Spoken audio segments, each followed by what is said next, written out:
I got my CNA because I've wanted to be a nurse for a while because, like, well, okay, I went to college for a little bit. I had an academic scholarship to Chapman, and then I kind of screwed that up. And then I got my CNA, and I worked as a CNA. I've worked as a waiter. I worked as a lot of different things. Yeah.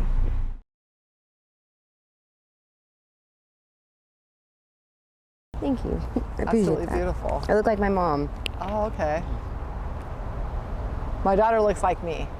It's weird because she's with me, she looks like me, but when she's with her dad, she looks like her dad. That's how I am with my parents. It's actually crazy because my mom is always like, oh, you look like me, but it's because I'm a female. Like, of course, you're gonna see that, but I have a lot of my dad's traits, let me tell you. Yeah. So today we're back here in Orange County, California with Katie. So I think it's been like 3 or 4 months since we first met you. I think so too. I mean, I didn't keep track, no offense, but yeah, probably. Yeah.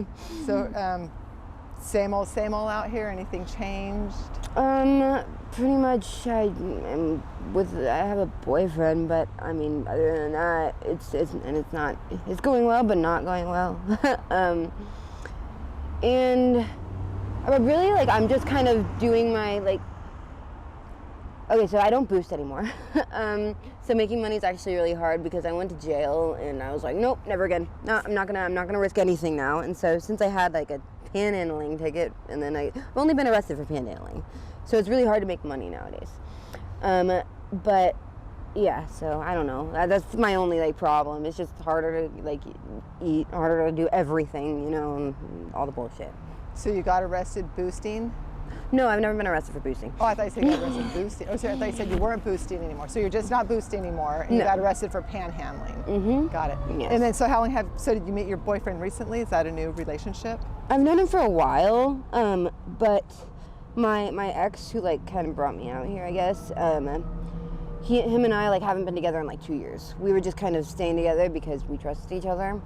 But when I got arrested he was panhandling and I was handing him his phone, and then they pulled up and I had an old bench warrant for panhandling for like 2 or 3 years ago. So I got taken in for that. And then he just disappeared. He left all my stuff there, just disappeared. And so when I got back out, or like when I like came back like 2 hours later, he was gone for like a week and a half. And so this boy that I always had a crush on, him and I just started hanging out, and he's really cool, really sweet, but also a little crazy. Also, what crazy? A little crazy. Yeah.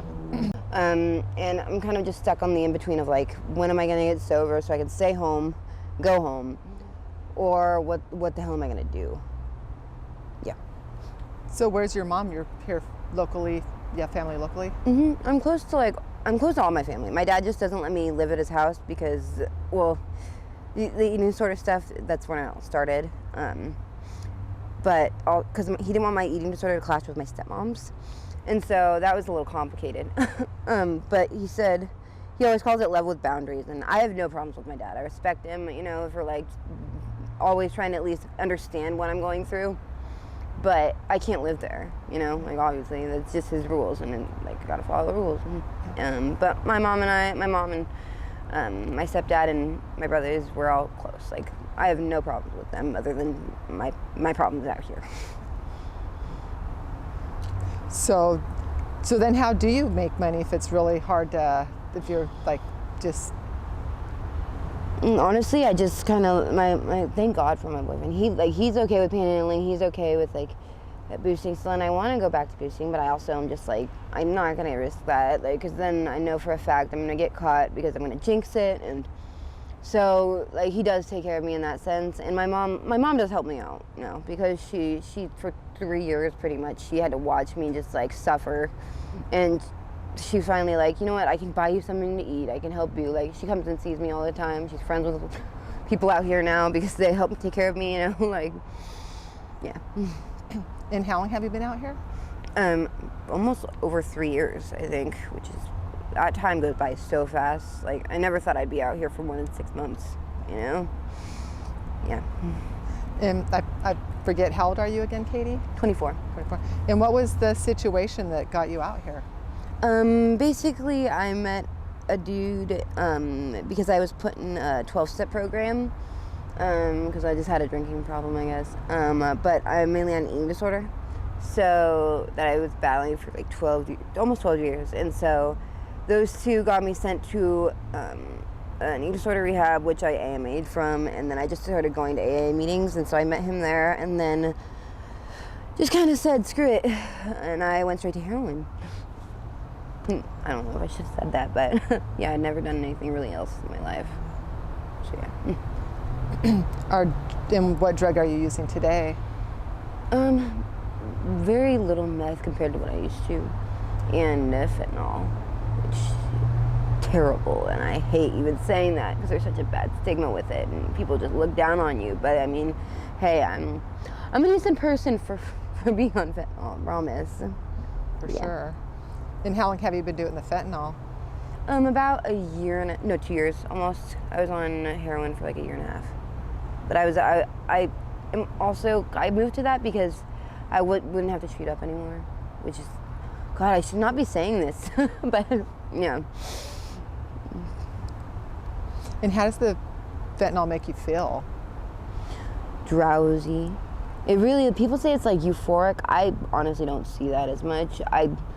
If I mix meth, it's better, I guess. But I don't like being like drowsy and out of it. You know, I'm more of like always just kind of woo. You know, so I never was a huge fan of it like everybody else is. But I'm physically dependent on it, and it's a high, and I like to numb pain. So. It is freezing cold out here lately. Oh my gosh. So it looks like you have a blanket. Mm-hmm. And how else do you stay warm? I have like right now I really don't have many clothes. Because people like lately have been stealing my shit left and right, I swear to God. But there's places like Mercy Warehouse which give out like $20 worth of free clothing every week actually. Oh, nice. So it's just about getting over there and just going to places that like are cheap, you know.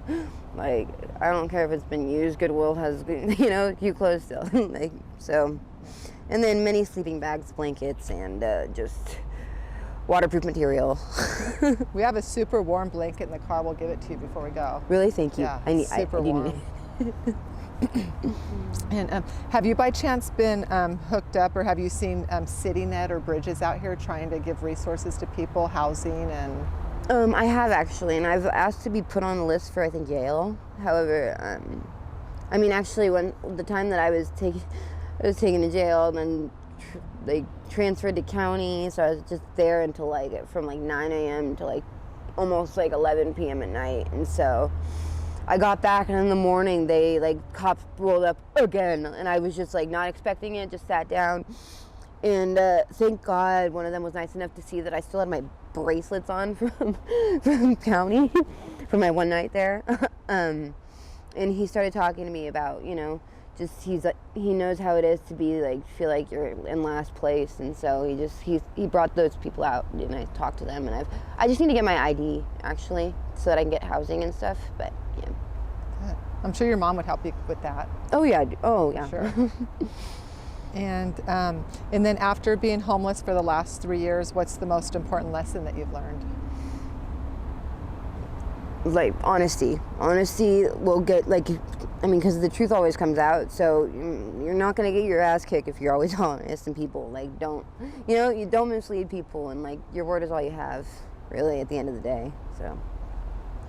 And Katie, do you by chance have any social media information like Facebook in case anybody wants to reach out, or Cash App in case anybody wants to donate some money to you? I still don't. I just got a phone finally again for the 100th time, and it wasn't stolen yet. So, but I don't have access to. I have 2 Facebooks I made because I made one when I finally got a phone again. But I don't know the password for that now because I don't have my email that I set up on that phone. So I do have one, but I can't use it. And same with my Instagram. Same with and I don't even bother with Cash App. Okay. But, yeah. Okay. Alrighty. And then lastly, are you okay if we use the interview on our YouTube channel? Yeah. Awesome. Thank you, Katie. Sure is nice to see you. Thank you. You sure are beautiful. Thank you. You really are. Thank you.